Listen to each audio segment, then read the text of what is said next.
ఢిల్లీలో ప్రధాని నరేంద్ర మోదీ అధ్యక్షతన కేంద్ర మంత్రిమండలి సమావేశం ప్రారంభమైంది.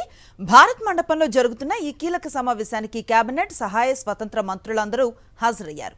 మంత్రుల పనితీరు, ఈ సందర్భంగా కేంద్ర పథకాల అమలుపై ప్రధాని మోదీ సమీక్ష చేపట్టనున్నారు. ప్రభుత్వం ఏర్పడి 2 ఏళ్లైన నేపథ్యంలో కేబినెట్ పునర్వ్యవస్థీకరణకు ప్రధాని మోదీ సిద్ధమయ్యారన్న వార్తల మధ్య ఈ మంత్రివర్గ సమావేశం ఆసక్తిని రేకెత్తిస్తోంది.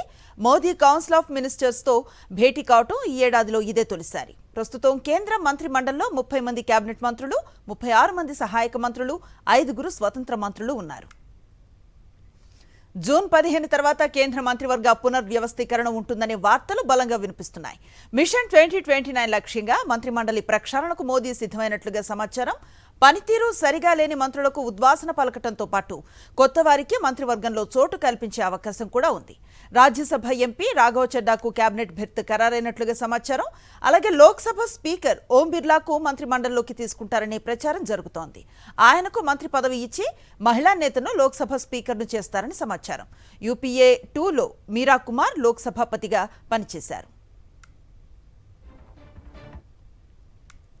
ఇక తెలంగాణ నుంచి 2 కేంద్ర మంత్రి వర్గంలోకి తీసుకుంటారనే వార్తలు వినిపిస్తున్నాయి. డాక్టర్ లక్ష్మణ్, ఈటల రాజేందర్కు సహాయ మంత్రి పదవులు దక్కే ఛాన్స్ ఉందంటున్నారు. అలాగే కేంద్ర మంత్రి కిషన్ రెడ్డికి శాఖ మార్చే అవకాశం ఉందనే ఊహాగానాలు వినిపిస్తున్నాయి.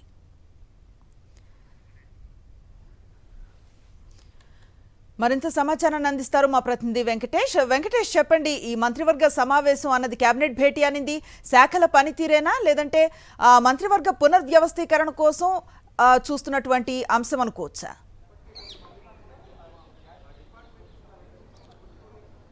కేంద్ర మంత్రిమండలి సమావేశం ప్రారంభమైంది. సో ఈ సంపూర్ణమైనటువంటి ఫుల్ క్యాబినెట్ సమావేశం ఇది. ఇందులో సహాయ మంత్రులు 30 మంది, అలాగే 5 స్వతంత్ర మంత్రులు కూడా హాజరయ్యారు. మొత్తం 71 మందితో ఈ జంబో క్యాబినెట్ సమావేశం ప్రారంభమైంది. ప్రధానంగా ఈ సమావేశంలో గత 2 ఏళ్లలో ప్రభుత్వం తీసుకున్నటువంటి నిర్ణయాలు, అమలు, అలాగే రాబోయేటువంటి రోజుల్లో చేయాల్సినటువంటి పనులు, సో వీటికి సంబంధించినటువంటి అంశాలపైన ప్రధానంగా చర్చ జరగబోతుంది. దాదాపు 4-5 గంటల పాటు ఈ సమావేశం కొనసాగేటువంటి అవకాశం ఉంది. గతంలో కూడా అనేక సందర్భాల్లో ఇలాంటి మంత్రిమండలి సమావేశాలు జరిగాయి. ఇలాంటి బిగ్ ఎక్సర్సైజ్ జరిగిన తర్వాత కొంత పునర్వ్యవస్థీకరణ జరిగేటువంటి అవకాశం ఉందని కూడా ప్రధానంగా ప్రచారం జరుగుతోంది. ఎందుకంటే ఇప్పటికే 2 సంవత్సరాలు పూర్తయింది. చాలామంది మంత్రుల వద్ద ఒకటికి మించి శాఖలు ఉన్నాయి. సో అటువంటి శాఖలు ఉన్నటువంటి నేపథ్యం, అలాగే రానున్నటువంటి రాష్ట్రాల ఎన్నికల నేపథ్యంలో ఏ రాష్ట్రాల్లో ఎన్నికలు జరుగుతాయో ఆ రాష్ట్రాల నుంచి అధిక ప్రాధాన్యత ఇచ్చే దిశగా కసరత్తు చేయబోతున్నారు. ప్రధానంగా ఇటీవల మనం చూసాం, ఆమ్ ఆద్మీ పార్టీ రాజ్యసభ ఎంపీలందరూ కూడా 7 ఎంపీలు బీజేపీలో విలీనమయ్యారు. సో ఆ నేపథ్యంలో ఈ మొత్తం కార్యక్రమంలో ప్రధాన పాత్ర వహించినటువంటి రాఘవ్ చడ్డాకు ప్రమోషన్ ఇచ్చేటువంటి అవకాశం ఉంది. ఆ దిశగా ఆయనను క్యాబినెట్లో చేర్చుకునేటువంటి అవకాశం ఉంది. అలాగే మోడీ క్యాబినెట్ కూడా కొంత యంగ్ రూపు ఇచ్చేటువంటి అవకాశం ఉంది. సో యువతరాన్ని, యువ రక్తాన్ని కూడా క్యాబినెట్కి ఎక్కించేటువంటి అవకాశం ఉంది. సో సీనియర్స్ని కాకుండా యువతకు ఈసారి ఎక్కువగా అవకాశం ఇస్తారనేటువంటి విషయం తెలుస్తుంది. మనం చూస్తున్నాం, బీజేపీ జాతీయ అధ్యక్షుడు వయసు కూడా బిలో 48 ఏజ్ ఉన్నటువంటి పరిస్థితి. సో అదే తరహాలో యంగ్స్టర్స్కి ఈసారి అవకాశం ఇవ్వాలి. 50 లోపు ఉన్నటువంటి వారికి, నాయకులకు ఎక్కువగా ఈసారి క్యాబినెట్లో చోటు ఇవ్వాలనే దిశగా కూడా ప్రయత్నం చేస్తున్నారు. వీటితో పాటు మహిళా రిజర్వేషన్కి సంబంధించినటువంటి అంశాన్ని ప్రధానంగా బీజేపీ చేపట్టినటువంటి నేపథ్యంలో ఆ దిశగా మహిళా లోక్సభ స్పీకర్ను కూడా ఎంపిక చేసేటువంటి అవకాశం ఉంది. ప్రస్తుతం ఉన్నటువంటి లోక్సభ స్పీకర్ ఓం బిర్లా 7 సంవత్సరాల నుంచి ఆయన స్పీకర్గా కొనసాగుతున్నారు. అలాగే ఇటీవల విపక్షాలు ఆయన పైన అవిశ్వాస తీర్మానం కూడా ప్రవేశపెట్టినటువంటి సందర్భం మనం చూసాం. సో ఈ నేపథ్యంలో ఓం బిర్లాను మంత్రిమండలిలోకి తీసుకొని మహిళకు లోక్సభ స్పీకర్ పదవి ఇచ్చేటువంటి అవకాశం ఉంది. ఇక రాబోయేటువంటి ఎన్నికలు జరగబోతున్నటువంటి పంజాబ్ కానీ, అలాగే ఇటు ఉత్తరప్రదేశ్ కానీ, 2028లో తెలంగాణలో ఎన్నికలు జరగబోతున్నాయి, కర్ణాటకలో కూడా ఎన్నికలు జరగబోతున్నాయి. కాబట్టి ఆ నేపథ్యంలో ఆయా రాష్ట్రాలకు కొంత ఎక్కువ ప్రాధాన్యం కూడా ఇచ్చేటువంటి అవకాశం ఉంది.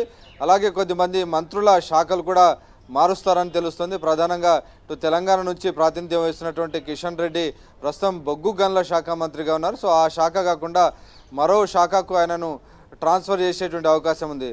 అలాగే ఇటు ప్రస్తుతం సహాయ మంత్రులుగా ఉండేటువంటి అవకాశం కూడా మనకు కనబడుతుంది. 2 సహాయ మంత్రుల పదవులు కూడా ఇచ్చేటువంటి అవకాశం ఉంది. డాక్టర్ లక్ష్మణ్ రాజ్యసభ సభ్యుడిగా ఉన్నారు. అలాగే ఇటు ఈటెల రాజేందర్ కూడా 7 సార్లు ఆయన ఎమ్మెల్యే గెలిచారు. అలాగే తొలిసారిగా మల్కాజ్గిరి ఎంపీగా గెలిచినటువంటి నేపథ్యంలో ముదిరాజ్ సామాజిక వర్గానికి ప్రాధాన్యత ఇవ్వాలనుకుంటే డెఫినెట్గా ఆయనకు కూడా సహాయ మంత్రి పదవి ఇచ్చేటువంటి అవకాశం ఉందని తెలుస్తుంది. సో మున్నూరు సామాజిక వర్గం నుంచి డాక్టర్ లక్ష్మణ్, అలాగే ఇటు ముదిరాజ్ సామాజిక వర్గం నుంచి ఈటెల రాజేందర్ను తీసుకోవడం ద్వారా సో M2 కాంబినేషన్లో వచ్చే ఎన్నికల దిశగా ఒక సంకేతాన్ని పంపాలి, బీసీలకు ప్రాధాన్యత ఇస్తున్నాం అనేటువంటి సంకేతాన్ని పంపాలని మోడీ యోచిస్తున్నట్టు తెలుస్తుంది. సో ఆ దిశగా కొంత కసరత్తు జరిగేటువంటి అవకాశం ఉంది. మనం చూసాం నిన్ననే బీజేపీ రాష్ట్ర అధ్యక్షుడు రామచంద్రరావు కూడా ఢిల్లీకి వచ్చి తెలంగాణలో ఉన్నటువంటి పరిస్థితులపైన, ఇటీవల జరిగినటువంటి కొన్ని పరిణామాలపైన కూడా అధిష్టానానికి నివేదిక ఇచ్చిన నేపథ్యంలో కొన్ని మార్పులు చేర్పులు జరిగేటువంటి అవకాశాలు అయితే చాలా స్పష్టంగా కనబడుతున్నాయి. సో మొత్తానికి ఈ కసరత్తు అంతా కూడా జూన్ 15 తర్వాత మనకు రిఫ్లెక్ట్ అయ్యేటువంటి అవకాశం ఉంది. జూన్ 15 వరకు అధిక మాసం ఉన్నటువంటి నేపథ్యంలో జూన్ 15 తర్వాత బహుశా జూన్ 15 జూలై 1 మధ్యలో మంత్రివర్గ పునర్వ్యవస్థీకరణ జరిగేటువంటి అవకాశం ఉంది. ఈ లోపు ఈ మొత్తం రీషఫుల్ సంబంధించినటువంటి ప్రాసెస్ అంతా కంప్లీట్ చేయబోతున్నారు. ఎవరెవరు పర్ఫార్మర్స్ ఉన్నారు, ఎవరెవరు నాన్ పర్ఫార్మర్స్ ఉన్నారు, స్టేట్స్ కానీ అలాగే యువత, అలాగే ప్రాంతీయ సమతుల్యం, ఇలా అనేక అంశాలను కాంబినేషన్స్ను సమతూకం పాటిస్తూ ఈ కసరత్తు జరగబోతుంది. దీనికంటే ముందు రాజ్యసభ ఎన్నికలు కూడా 1-2 రోజుల్లో రాజ్యసభ ఎన్నికల నోటిఫికేషన్ రాబోతుంది. మన ఆంధ్రప్రదేశ్ నుంచి దాదాపు 4 సీట్లు ఖాళీ కాబోతున్నాయి. సో దేశవ్యాప్తంగా కూడా దాదాపు 32 సీట్లు ఖాళీ కాబోతున్న నేపథ్యంలో కొత్త వారు వచ్చిన తర్వాతనే ఈ రీషఫుల్ ఉండబోతుంది. బహుశా జూన్ 15 తర్వాత ఎప్పుడైనా కానీ ఈ రీషఫుల్ జరిగే అవకాశం ఉంది. Right, thank you Venkatesh.